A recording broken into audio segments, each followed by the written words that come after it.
This person's palms were sent to me by someone who I do know, but I do not know this person. I'm going to try and determine all I can purely from what the palms are telling me.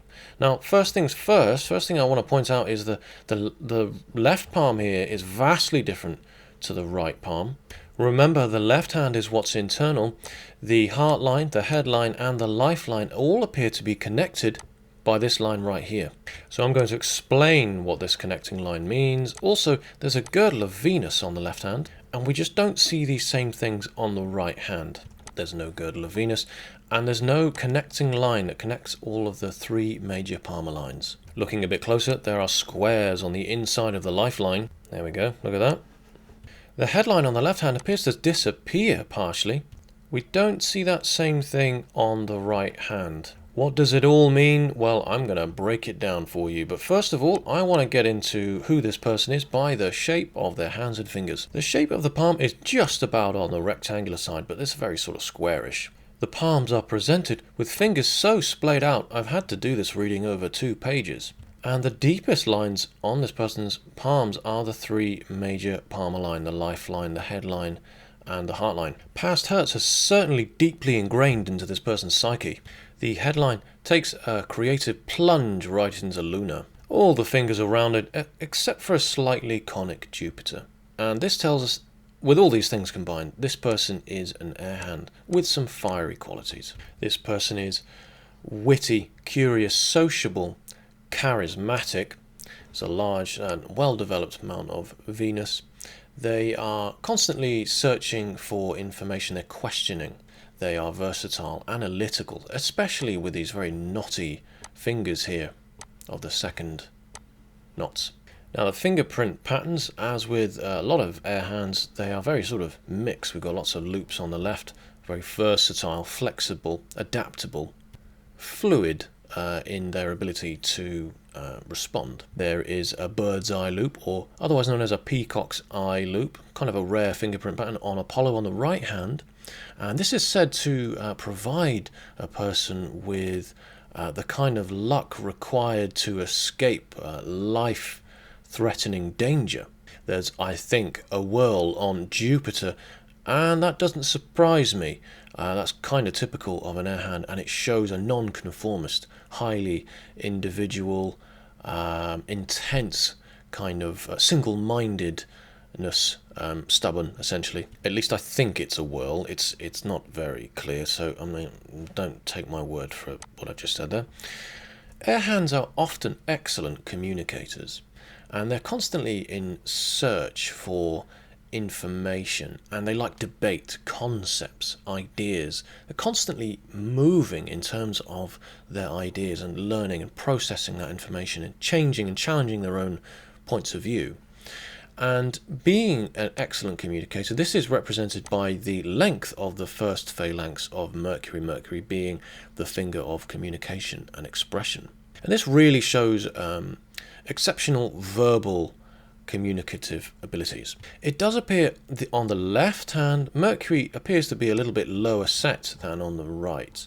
And I'm thinking that this perhaps is confidence increase. In fact, I feel this person is actually inherently a very outgoing person, but has possibly struggled a little bit with confidence when they were young. And I think this is due to an event that occurred when they were very young. And I've been looking at this person's palms earlier on today before doing this reading. And you can see down here, there's a little island. Now, it might appear small, but look at just how deep this island is, and this need to escape from this event that occurred in their lives. And it's probably around the age of 6 to 10, something like that. This was an extremely traumatic period of this person's life. This rising line shows this need to get away from the situation. And you can see how the headline, before it kind of forms and breaks away from the lifeline, where a person claims their own independence, it actually detaches from the lifeline altogether, and this shows a sort of disassociation with the closeness of that environment. So it almost sort of seems like from a young age this person didn't want to be associated almost with their family. They wanted to move away. They wanted to get away from it all. The lifeline kind of rises above and over and reaches away from and then begins to arc downwards to forge this person's own sort of life path. The headline kind of dips down, does the opposite, and then reaches upwards again. And this kind of waving shows the strain, the mental strain this person was under. And almost like a stream connecting to a larger river, we can see this early traumatic event having an effect on this person's emotional, psychological and sexual framework, because it connects to this girdle of Venus. That was a bad example. Here, still a bad example, but you get my meaning. The girdle of Venus intensifies feelings. I've already made a video on the girdle of Venus and what this means and how to read this line properly, so check that out. I'll put that in the description. The heart line connecting with this girdle of Venus is significant. And actually, it's not something I am all that used to reading in palms. This is quite a unique sign. What I feel this is this multiplier of emotional intensity. On the right hand, the heart line is pretty straightforward. It's also long. It reaches right up onto Jupiter, the place of judgment, authority, decision making.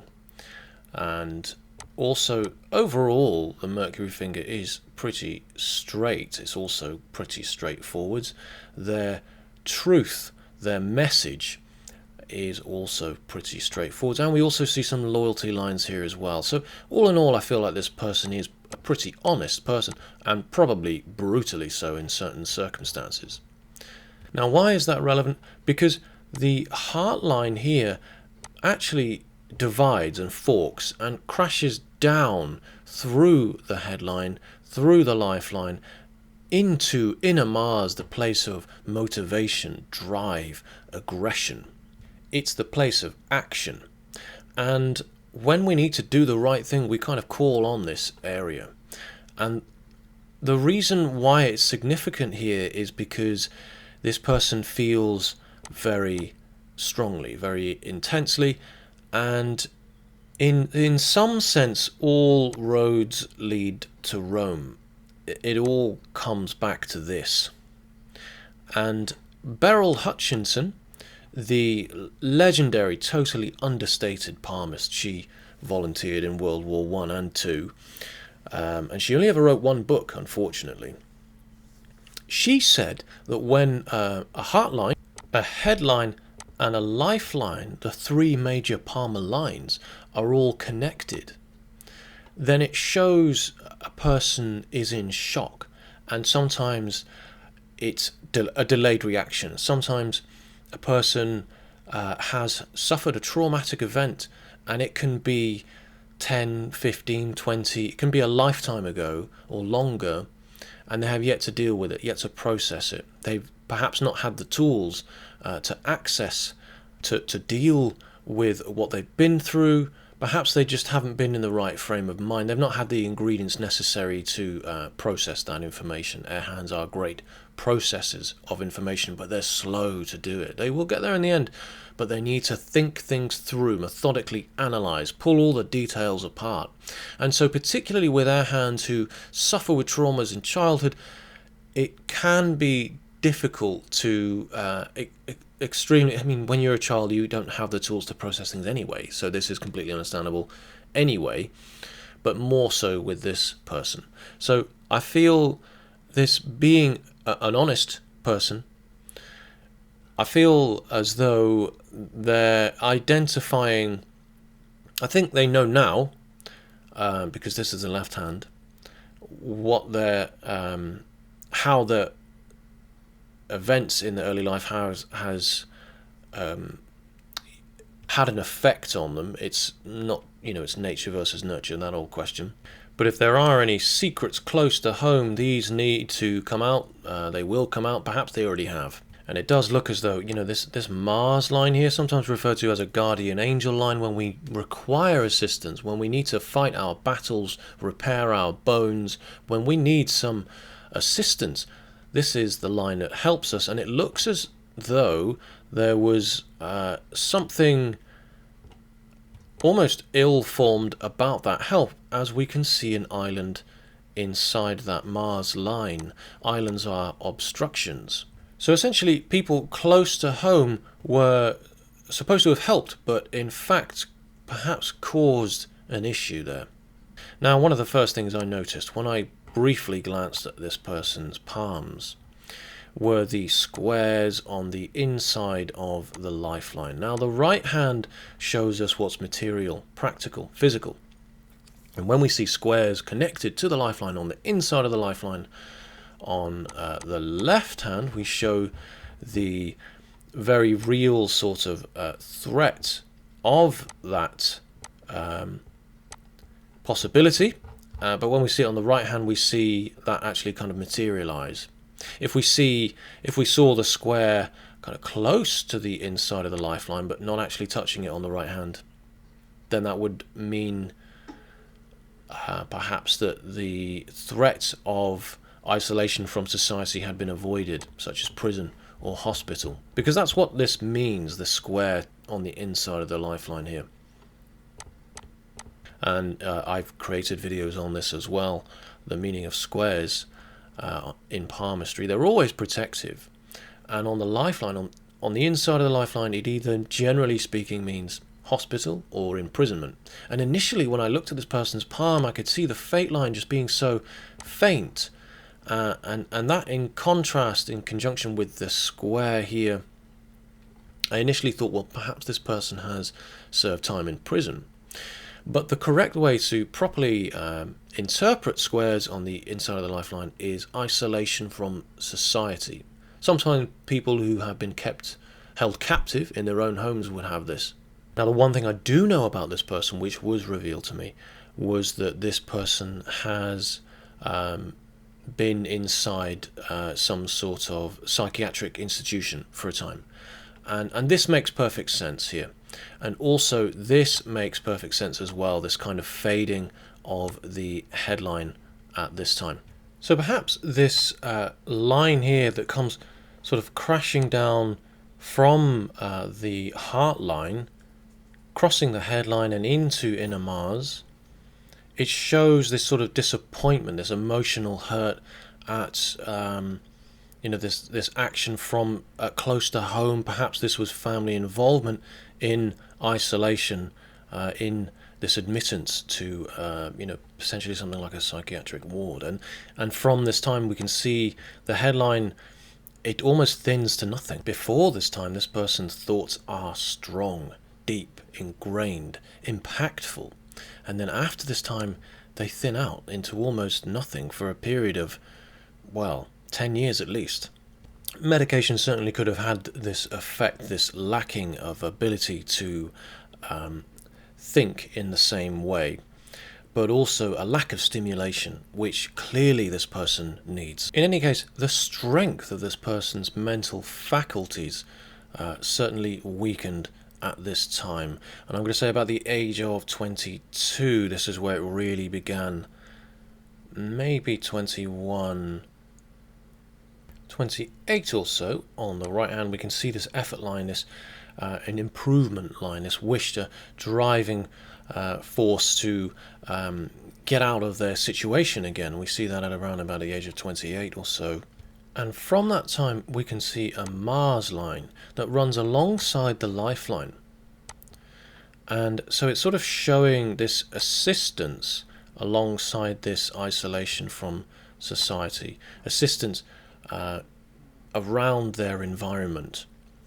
At 32 or so, this very same influence from around assisting in their environment seems to have thwarted their opportunity to proceed along their chosen life path, their journey. Their fate line appears to have been affected, and so their career opportunities essentially have been negatively affected by this. And you can see how the lifeline kind of weakens after this, and then kind of begins to strengthen again. This is and this assistance has sort of almost taken over and repaired this gap. And when we see a break in the lifeline like this, actually quite rare, it shows a potential threat to the person's life itself. And this is where we come back to this bird's eye loop, or sometimes known as the peacock's eye, which potentially helped here. They say life starts at 40, and we see another effort line here at around about the age of 42-ish, I'm going to say, on the lifeline. And it's an effort towards this person's career. The Saturn mount, it's reaching up towards this person's sense of inevitable, doing the right thing, duty, time, planning, paying the bills, fitting in with society. Perhaps that's around the corner for this person. I don't know this person's age, but I can say that after the age of 36, career begins to look strong again, and it has this kick-starting of their career again after this time appears to have a direct influence on their happiness, their peace of mind, their stability for their future as well, their financial stability for the future. I suppose it's always important for air hands not to compartmentalize and create their own formulas for how to live life. 56 sees another tremendous effort. This time their talent, their skill set is really growing here. Who they are as a person is shining through. And this person certainly is highly skilled. We see lots of skills here on the Mercury mount, and I think this person's very aware of, you can see how Saturn leans ever so slightly in towards Apollo, the finger of creativity and talents in itself, and what makes them shine as a person. I think they're very aware, in fact, of just how able they are. They've yet to really utilize their own skill set, unfortunately. They've not had the best of starts to life, but as I say, life begins at 40 for some, and it's very true in this person's case. The one big difference I have noticed about this person's palms is this little sort of gouge here, and I mean, maybe I'm looking into this a bit too much, but the left hand, we don't see this. If anyone is wondering who made that noise, it's this little beast. What could make you want to subscribe more? Now, this right here could be an issue with the pancreas or the spleen, and I do think there are some digestion issues here. And they're kind of this Mercury line here, this doubling of the Mercury line here, it's sort of pointing towards this effort made at 56. So it's almost like this person works a bit too hard at this point in time. At least the palms show us what's going to happen if you keep heading down the same path. So I want this person to pay particular attention to their pancreatic health and their gut health. So that really does include, I mean, any doctor will tell you this boring next bit of advice, and that is make sure there is always a good amount of varied vegetables within your gut. This feeds your microbiome, but it also reduces the amount of fat that your spleen, your pancreas in particular, has to work with. Cauliflower, broccoli, cabbage are particularly good if there's always just a little bit of this, one of 2, 3 of those in your gut at all times. So from 56 onwards, make sure you, I mean, it's never too early to, eat well, is it? But just make sure you take it easy and eat well. Always keep some dark greens in your gut. Now, on the third phalanx of Mercury, there appears to be a little bit of what looks like, it sort of gives this impression of an extra creation of a fourth phalanx on the Mercury finger. And this is said to create the extra capacity for communicative abilities. And it's quite often seen on the palms of people who work in telecommunications in some way, radio, or wish to broadcast their message. And as I say, this person's message, their ability to put their message out there, their truth, is strong. Their career line as well tends to stem from low down on lunar, which is always seen in people who desire to have an audience within whatever career. But it's also seen on the hands of people who work with others as well as just in front of them. And being that there are a lot of skills up here as well, I mean, this person could be anything from a mad scientist to a DJ. It's a tricky one really for me to try and really pinpoint this person's career. I do think they broadcast in some way. I have a feeling they work in IT. Yeah, I'm going to go down that route. And this person will certainly require a partner in life who never tires of conversation and travel. They will have two great loves in their life, as seen just under the Mercury finger. One at the middle of their life, which is actually, 35, contrary to what a lot of people think and say. 35 to 37 is midlife. But later on in life, around the age of, I'm going to say 50, I'm just going to chuck it out there, I don't really know. This person will fall in love again. Children are seen in 3 places on the palm. There are 2 family rings. This is a bit of a mystery for me. And children are also seen on the attachment lines themselves. They are generally seen as upwards or downwards strokes from unions. However, I can't see any of that because it's all a bit blurry. I can't really make heads or tails of this family ring. And on this one I can see at least 1 child, possibly 2. And this shows the potential for that miscarriage is included. So children in palmistry is a fickle topic. So let me know what your thoughts are on this palm reading. I tried to do my best here. Let me know what your thoughts are, as I say, and I will see you on the next one. Thank you for watching, and please subscribe. Come on, I showed you my dog. That's not a euphemism.